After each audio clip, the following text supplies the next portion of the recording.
Pues sí, efectivamente es jueves, así que ya saben que lo que nos gusta a estas horas de la mañana es poner un tema sobre la mesa, un tema económico, social, un tema que finalmente pues nos pueda generar dudas al común de los mortales, pero también opinión. Y claro, pues invitamos a nuestros dos ministros de Economía. No sé si les gusta que les presente así, ahora no sé, Luis Ignacio Fernández de Irigoyen se ve como ministro de Economía, de Hacienda. Uy, la que liaría. Casi mejor que no des ideas, porque la liaría, pero bien, vamos. Anda que no quitaría de en medio cosas, pero bueno. Yo confiaría plenamente en la gestión también de Carmelo Asensio. ¿Qué tal, Carmelo? Muy buenos días. Muy buenos días. Más que economía, yo me quedaría con trabajo. Ya ¿Con sabéis trabajo? que me interesa. Bueno, la verdad que está todo muy relacionado. El mundo de la economía hoy en día es prácticamente todo y afecta a todas las esferas de la vida. ¿Un macroministerio? Sí, ¿qué macroministerio? ¿Un ministerio más grande? ¿Ya me estáis dejando en el paro? Nunca ha existido. Tu oportunidad la has rechazado. Bueno, recordemos que Luis Ignacio Fernández de Irigoyen es economista, es asesor financiero y fundador del Museo de la Economía, y que Carmelo Asensio es el delegado de Diálogo Social, secretario de Diálogo Social y de Empleo de Comisiones Obreras en Aragón. Ya me pone delegado de gobierno. Bueno, no ministro, pero delegado. Y fijaos, la semana pasada la dejasteis votando con Silvia Herrero, ¿verdad? Dijisteis, tenemos que hablar un día de inflación. Pues venga, inmediatamente, a la semana siguiente inflación. Y habéis además coincidido con el dato del IPC. Esto no estaba previsto, o sea, quiero decir que no es que hayamos dicho vamos a hablar de inflación el día que conocemos el dato del IPC, pero así ha coincidido y ya está. Además, bueno, pues al final hay un día sobre 30 de probabilidades que eso suceda. Así que, por cierto, 3,3 ha subido en Aragón, 3,2. La verdad es que con el escenario geopolítico en el que nos encontramos, con el precio al que tenemos el barril, el petróleo, los carburantes, el gas, hasta los fertilizantes, no sé si es un dato relativamente contenido para lo que pudiera ser. No lo sé. Carmelo, ¿tú cómo lo ves? Valora, que tú estás acostumbrado a valorar estas cosas. Sí, luego va el otro ministro. Bueno, puede parecer que puede estar contenido, pero no deja de ser un problema. Es verdad que hay que reconocer que hay aspectos coyunturales, como esta crisis que está surgiendo, o que ha surgido, mejor dicho, en Irán, y que va a durar todavía mucho más tiempo. Que la gente no se equivoque de que esto va a volver a la normalidad. Si hay, ojalá, un esperado acuerdo de paz definitivo que ponga fin al conflicto, no va a ser tan sencillo de volver al momento anterior.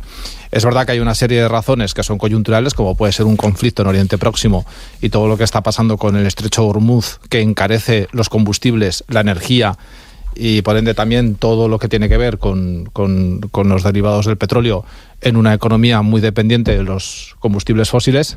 Y luego también hay aspectos estructurales y propios de la economía española. Siempre ha habido tensiones inflacionistas, por desgracia, y eso es un elemento que nos resta, primero, poder adquisitivo, porque además esto de la inflación no es ese ladrón silencioso que nos afecta a todos por igual y que nos rasca el bolsillo a todos por igual. No, por desgracia no es así. Aquí hay algunos que salen ganando y ganan bastante con estas situaciones de inflación, y hay otros que salen palmando, que suelen ser siempre los consumidores, los trabajadores, las pymes, los pequeños ahorradores. O sea, has empezado con el victimismo demasiado pronto, o sea, vamos. No es victimismo, es relatar un hecho yo pensaba que íbamos a estar 10 minutitos de tregua, pero que se da y que también hay que analizarlo, claro, porque también el gobierno intenta tomar medidas que son siempre, pues yo creo que parches, porque no afronta los problemas como lo que realmente son, que son problemas de carácter estructural en algunos sectores, que son los que originan estas tensiones de inflación periódicamente en nuestra economía, y que tradicionalmente, por desgracia, España siempre ha sido un país inflacionista y que se ha situado en tasas de IPC y de inflación por encima de la media europea. No. Luis Ignacio, cuando has visto el dato, ¿has suspirado, has respirado, has rugido? Todo lo que sea una inflación del 2 o el 3% anual es lo suyo. Es lo suyo. La inflación no es ni mala ni buena. La inflación, estamos hablando que suben los precios. Para una economía sana, como puede ser la economía española, la europea, que los precios suban entre un 2 y un 3% anual es necesario, ¿vale? Porque eso va poco a poco creciendo el mercado y demás. O sea que, a efectos prácticos, la inflación que tenemos hoy en día, digo con este dato que se ha publicado, porque ahora hablaremos también de la sensación y de lo que te pasa cuando vas al supermercado, ¿vale? O cuando se te ocurre, como me pasó a mí hace un tiempo, guardarme unos tickets de una compra, compararlos con los tickets de la compra del año siguiente comprando exactamente lo mismo, y no estoy hablando de lujos, estoy hablando de carne, estoy hablando de cosas para la comida, Y empiezo a comparar y había subido del año pasado a un 35% la misma compra. Un 35%. Los mismos artículos, ¿vale? Hice el ejercicio, el ejemplo, para ver qué pasaba. Entonces, también tenemos que hablar que una cosa es el dato que se nos dice y otra cosa es lo que luego la gente ve en la calle cuando va y se va con 50 euros en la mano y en lugar de volver con un carro lleno, lo que vuelve es con una bolsita, ¿vale? Entonces, eso también afecta y también tenemos que hablar de ello. Yo arranco ya con lo que decía Carmelo y lo digo en serio, o sea, reducir el tema de la inflación a que hay empresarios malos que se aprovechan. A ver, esto no es que se aprovechen, la inflación es para todos. El otro día bromeando le decía a Carmelo que no se tenía que enfadar Carmelo con la inflación porque es el único impuesto comunista 100%, porque aunque él diga que no es así, pero es el único impuesto o es lo único que pagamos que se paga todo el mundo, o sea, no hay nadie que no pague la inflación. Si a ti te sube el precio de algo, da igual que seas millonario o que seas una persona que no tenga recursos, el precio de esa cosa que vas a comprar ha subido y lo paga tanto uno como otro.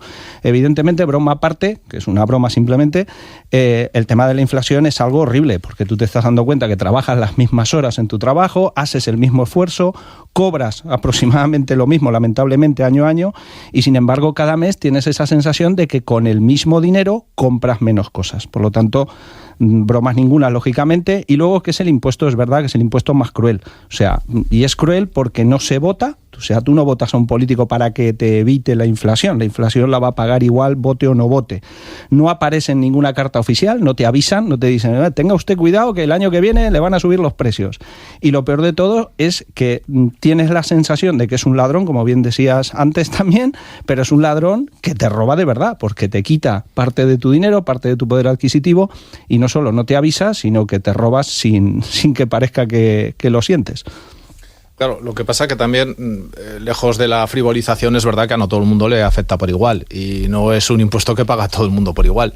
No es lo mismo que te suban los precios y que no puedas a lo mejor completar la cesta de la compra, Ignacio, déjame un momentito, con un sueldo o con una pensión de 1.300, 1.400 euros que una persona que pueda tener una retribución de 3.000 o 4.000 euros. No es lo mismo. Que estamos hablando de si suben los precios, no es lo mismo, no de lo que puedan comprar cada uno con su sueldo. Ignacio, estoy hablando de que el precio sube para todos. Que no digo que sea ni bueno ni malo, simplemente es una realidad. Pero es un elemento que también produce un efecto de redistribución y esa es otra realidad, porque un incremento inesperado de los precios y una inflación por encima de la previsión inicial, evidentemente te altera los precios, te altera el poder adquisitivo, ¿vale?, de las personas y también, lógicamente, de las empresas, y es una redistribución de la renta en este momento y que puede ser injusta, evidentemente, para las personas que no pueden actualizar sus sueldos, su productividad en el caso de las empresas, sus pensiones en el caso de los pensionistas, a este incremento de los precios. Por eso hay que tomar medidas correctoras. Y luego también, insisto, hay sectores que, como no están funcionando en competencia perfecta, sacan pingües beneficios de estos márgenes, de estas inflaciones que se producen, de estos incrementos de los precios. Lo vimos con el sector energético y el gobierno, por cierto, en 2022, que ya tenemos una experiencia muy reciente, que fue esa crisis inflacionista como consecuencia del conflicto de Ucrania y de incremento de los precios, que actuó bien. Actuó bien, con el tema de la excepción ibérica. Pero acabas de decirlo, es que los precios no los sube un empresario malo que se quiere quedar con el dinero de los pobres. No, pero es que hay algunos sectores, Ignacio, que se benefician de ello. Tú has puesto un ejemplo muy claro y yo creo que todo el mundo que nos oiga lo sabrá perfectamente. En 2022, aparte del combustible, el gas, la electricidad, subieron también los alimentos, que puede tener su lógica porque también dependen de los combustibles fósiles. Oye, es que 3 años después, o 4, de esa crisis, los precios no han vuelto a bajar, al revés, han seguido incrementándose. Y la gente flipa en colores cuando dice, ostras, me dijeron que la subida del aceite estaba motivada, vale, por una situación coyuntural, que fue la sequía en el campo, la reducción de la oliva y el incremento del precio, ¿vale? Y los combustibles. Pero luego hemos tenido cosechas fantásticas y nos ha reconducido el precio de un alimento que es básico, es esencial. Y lo mismo nos pasa con una serie de alimentos. ¿Por qué? Porque hay unos señores que son distribuidores y mayoristas. Tienen cuernos y que son malísimos. Pues tienen cuernos. Y le llaman a Trump. Ignacio, llaman a Trump por la pero mañana tú como. No le llaman. No. Así suben los en precios absoluto. Y gano más dinero. Pero ¿sabes lo que hacen? Ellos descuelgan el teléfono y como funcionan en un sistema de oligopolio, tienen márgenes empresariales del 200%. ¿A ti te parece esto razonable? Que no. Pues Ignacio. Claro, sí, pero no lo es, porque no funciona así el mercado. Sí que funciona. Los precios han subido por la política política monetaria, por las guerras, por los costes laborales que han subido. O sea, un empresario, tú dices, gana dinero con la inflación. Oye, y la subida del salario mínimo interprofesional también lo tiene que asumir. La subida de las tasas sociales las tiene que asumir. Compárame, pero por ejemplo, no te vamos a ver también cómo están los salarios. Con el mismo dinero también sube todo lo demás. Vamos a ver cómo están los salarios, porque me encanta que saques este tema, porque los salarios no han subido en la misma proporción que el IPC y la inflación, al revés. Y cuando tú ves que la productividad y los beneficios empresariales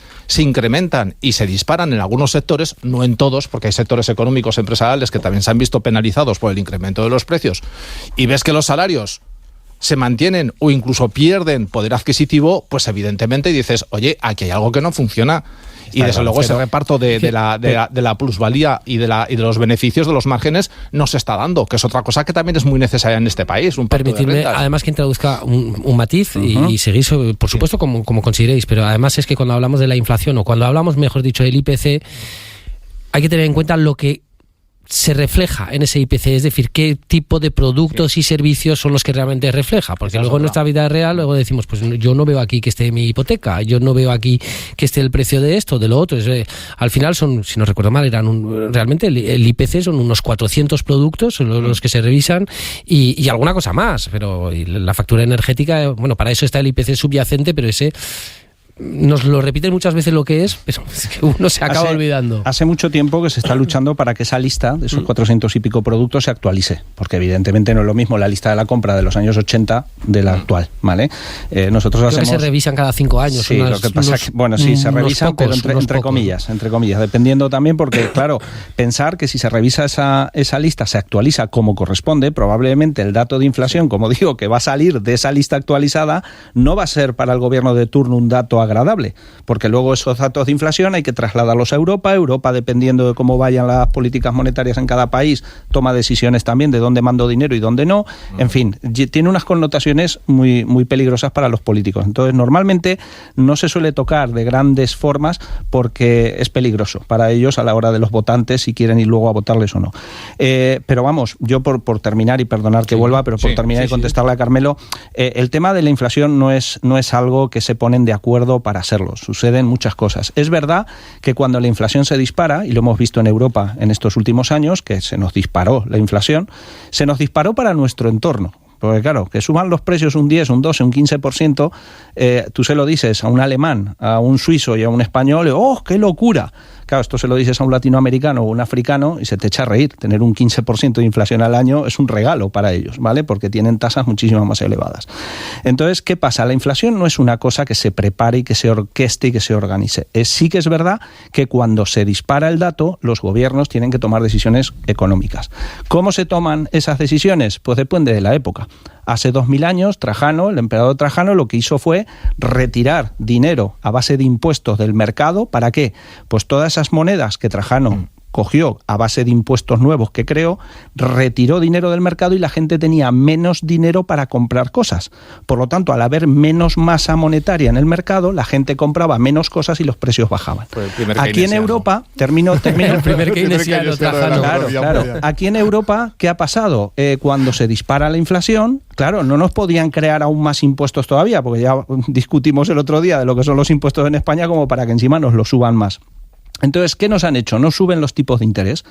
Cuando la gente escucha en los medios de comunicación, han subido los tipos de interés oficial, el tipo de interés al 2, al 3, al 4. Cuando a ti te suben los tipos de interés oficial, el Euribor, que es lo que pagamos en la hipoteca, también sube al mismo tiempo. Es más, a veces sube, a veces no. Normalmente suele subir primero el Euribor y luego sube el precio oficial del dinero. ¿Pero qué quiero decir con esto?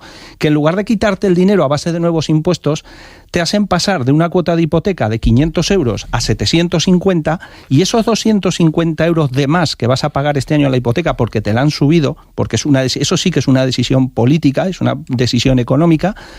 Tú no los vas a gastar esos 250 euros ni en bares, ni en restaurantes, ni en ropa, ni demás. Por lo tanto, la gente compra menos cosas, porque la cuota de la hipoteca la vas a pagar seguro. Entonces sí que es verdad que hay una parte del dato de la inflación o del trabajo y del tratamiento de la inflación que es política, es decisión política, es decisión económica. Pero luego hay cosas que son incontrolables. O sea, todo lo que está pasando en el Estrecho de Hormuz, todo lo que ha pasado con la guerra de Ucrania, todo lo que ha pasado... Claro, yo no le puedo echar la culpa, y fíjate lo que voy a decir, no le puedo echar la culpa a Pedro Sánchez de eso, porque no tiene la culpa, ¿vale? De otras cosas sí, de muchas, pero de esa no. Mal.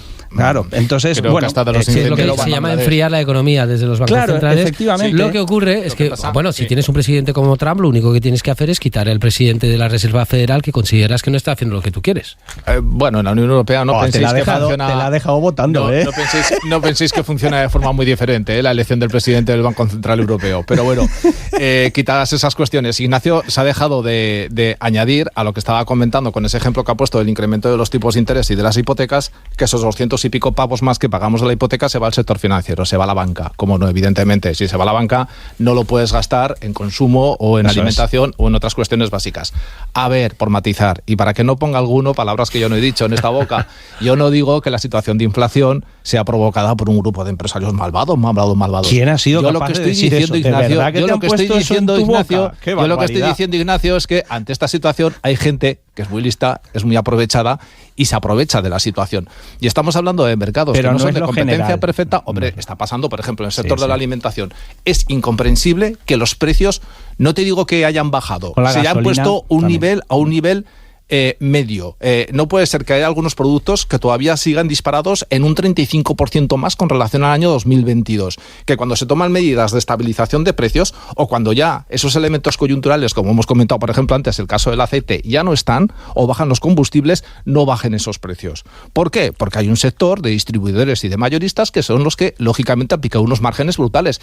Y es fatal, es muy malo porque lo paga el consumidor, que pagamos precios desorbitados, y también lo paga el agricultor y el ganadero de origen, que es una de las demandas y las protestas que está teniendo el sector. ¿Por qué tiene que haber en la cadena de distribución unos márgenes del 200% entre el precio de origen y el precio final de consumo? Hay algo que no funciona. Pero eso Ignacio, históricamente ha sido así y no ha sido por culpa de la inflación pero solo. Es que eso no lo podemos aceptar y entender como válido. Eso es un problema estructural de fallo del mercado. Pero no le eches la culpa a la inflación, que eso es un problema mucho más grande. Aprovechan la inflación, te suben los combustibles, lógicamente el sector de la distribución, como es también una cadena de producción, una cadena de valor, repercute esos costes, como no, sobre el consumidor final. El agricultor se queda a dos velas con un precio de origen bajísimo, los consumidores pagamos una pasta por ese producto y quien se beneficia y se mete el beneficio al bolsillo, pues es ese sector de la distribución, que es un oligopolio que, como no hay contrapoderes ni contrapesos que permitan tener un mercado de competencia perfecta y transparente, lo terminamos pagando los consumidores. Y es ahí donde un gobierno tiene que intervenir, porque hay un fallo de mercado, y un fallo de mercado en productos además básicos. Estás hablando de una ley de márgenes comerciales. Eso es. Intervenimos. O con la energía. O con la vivienda. Eso es, claro. Te iba a preguntar, como la vivienda, que ha salido tan bien la normativa de decir que hay que bloquear los precios. Ha salido fantástica. No, pues mira, te voy a decir, la ley de vivienda donde se está aplicando, como en Cataluña y en Asturias, te la puedo defender donde quieras. Madre mía. Cuando tienes gobiernos autonómicos que tienen la competencia de vivienda y de forma desleal, y porque el problema de la vivienda les preocupa un bledo no, Ayuso, Azcón, el País Valenciano, Baleares, zonas que además están muy tensionadas. Y además esto se puede demostrar. Allá donde se ha aplicado, como mínimo al menos, se ha parado el golpe de incremento de los alquileres, del precio de la vivienda. Mientras que en otros sitios, con la idea falaz de que sacar cuanto más suelo posible para construcción se va a paliar ese problema, no es así. Se está demostrando que la vivienda sigue creciendo.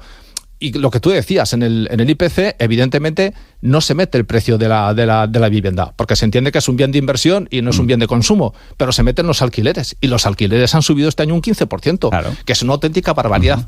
Eso pero también hay que regularlo, Ignacio. Pero no era que ya sé que os cuesta la ley de a los del libre libre mercado, pero bueno, si es que la ley de vivienda no se aplica, ese es el problema. Mira, una ley que intenta regular, tasar en las zonas tensionadas el precio del alquiler de la vivienda, que nuestros jóvenes no pueden independizarse, que nuestros jóvenes no pueden adquirir una vivienda. Si no se aplica... Pero que ya hemos tenido ejemplos de sobra en la historia, no solo en España, en el mundo entero. Yo te estoy diciendo esta ley de vivienda. Cuando la ley del mercado se deja, la oferta y la demanda, no pasa absolutamente nada. El problema ahora que tenemos un montón de viviendas que están cerradas, te termino de razonar, que están cerradas por culpa de que no hay una seguridad jurídica como tal para que No, hombre. ¿Qué cosas dices, Ignacio? Hombre, por y favor, tanto, ya estamos y con el tanto. tema de las ocupaciones, ¿verdad? Luis Ignacio, Ahora le han salido Luis los cuernos a que, los míos.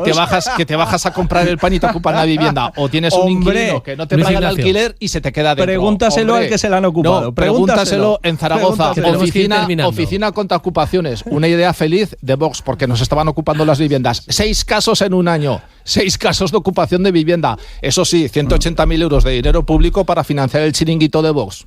Luis Ignacio, ponle la guinda, que nos tenemos que ir.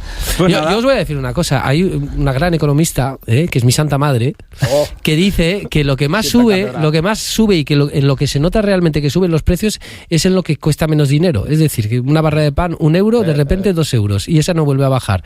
Ese tipo de cosas que sobre todo, que forman parte además de la cesta de la compra, dice, pues, las cosas que generalmente valen poco dinero, valen el doble ahora. Y claro, parece que no se nota, pero luego... Lo he dicho yo en la primera intervención, o sea, la realidad no es que ha subido el 3% la inflación, ha subido mucho más, entonces subido más para la ahí sí que tendríamos que otro programa pues para ver cómo se gestionan esos datos y cómo se ponen, bueno, igual tenemos a Tesanos que si se lo damos seguramente lo apaña, pero ¿qué bueno, medidas adoptan, Ignacio? efectivamente, ¿y qué medidas? Pero bueno, a ver, cuando una familia tiene que pensar demasiado a la hora de gastar para llenar un carrito, entonces ya no es solo un problema económico, ahí ya tenemos un problema social, entonces en eso estamos de acuerdo, evidentemente, pero que no reduzcamos el tema de la inflación simplemente a que son los malos que nos ponen pegas y que pobres los pobres, sino que realmente es un problema que está en el mundo entero, que hay cosas que se pueden controlar y otras que no. Y lo digo, eso de la inflación nos lleva a otro tema muy importante. Cuando se le explica a la gente que la inflación es un 3% al año, en un año parece poca cosa, pero en 10 años han subido los precios un 30% de media. Por tanto, tu dinero lo tienes que mover. No es que tengas que ser un inversor profesional, tienes que sacarle una rentabilidad a tu dinero mínimo de un 3%, porque si no dentro de 10 años vas a tener el mismo dinero que tenías hoy, pero vas a poder comprar un 30% menos de cosas. Simplemente para terminar, para mover ese dinero tienes que tenerlo. Por lo tanto, si te suben los precios en unos años un 30% y los sueldos te suben menos, por lo tanto ya sabemos lo que tenemos que hacer. Entonces, subir salarios, repartir beneficios empresariales y al menos permitir que los salarios al menos suban lo mismo que los precios. Entonces ahí sí que a lo mejor se podrá jugar, como tú bien dices, si es que hay capacidad adquisitiva para eso, con sacar rentabilidad. Yo creo que en un gobierno de coalición podríamos crear estas dos vicepresidencias y acabarían encontrando una hoja de ruta común. No lo sé. Es broma. Carmelo Asensio, muchísimas gracias, como siempre. Muchas gracias a vosotros. Luis Ignacio Fernández de Irigoyen, muchísimas gracias. Un placer estar con vosotros. Hemos aprendido mucho de esta conversación. Aragón Radio Podcast.